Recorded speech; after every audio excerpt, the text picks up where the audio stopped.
Nā koe, tēnā koutou I te whare. I rise to take the second call for the Greens on the New Zealand International Convention Centre Bill.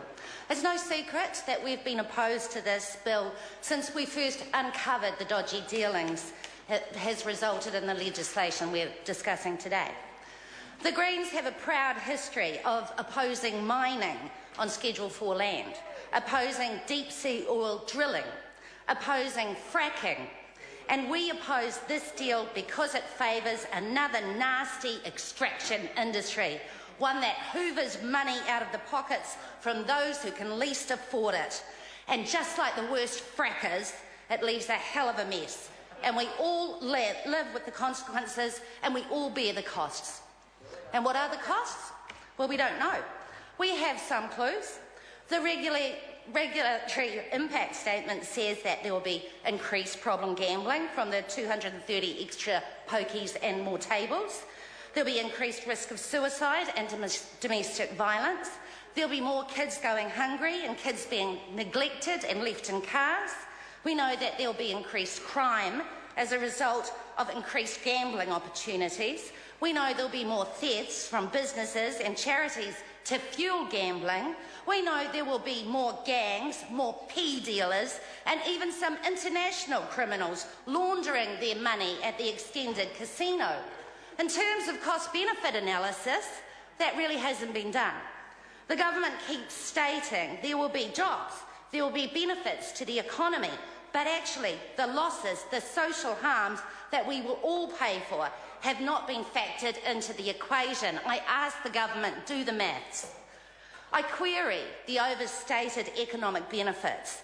The research undertaken by the Australian Productivity Commission shows that casinos suck the money out of the surrounding areas and takes it away from restaurants, from theatres, from shops and the surrounding area, and basically it concentrates all that money at the Sky City venue.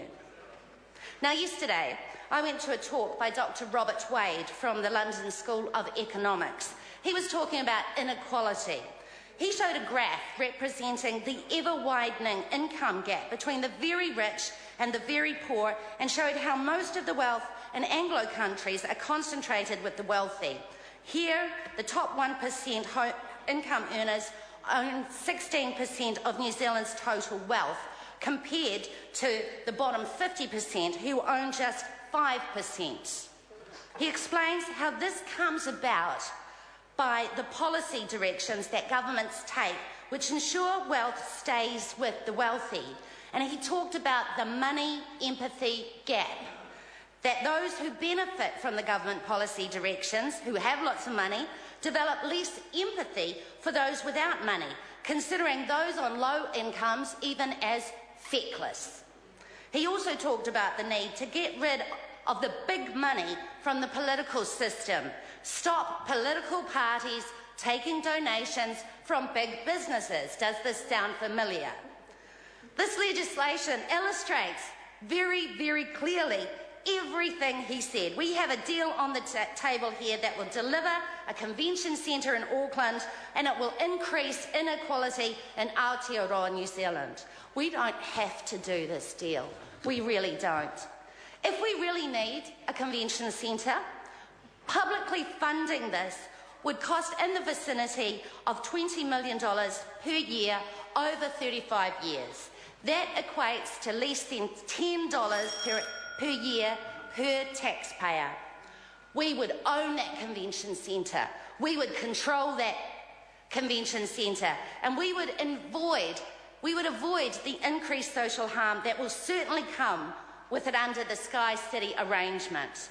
We would also avoid a 35-year compensation clause that unconstitutionally chains future governments to providing profits for Sky City Casino shareholders. I call on all MPs across this House to ditch this bill. I call Mark Mitchell. Mr. Speaker, every single day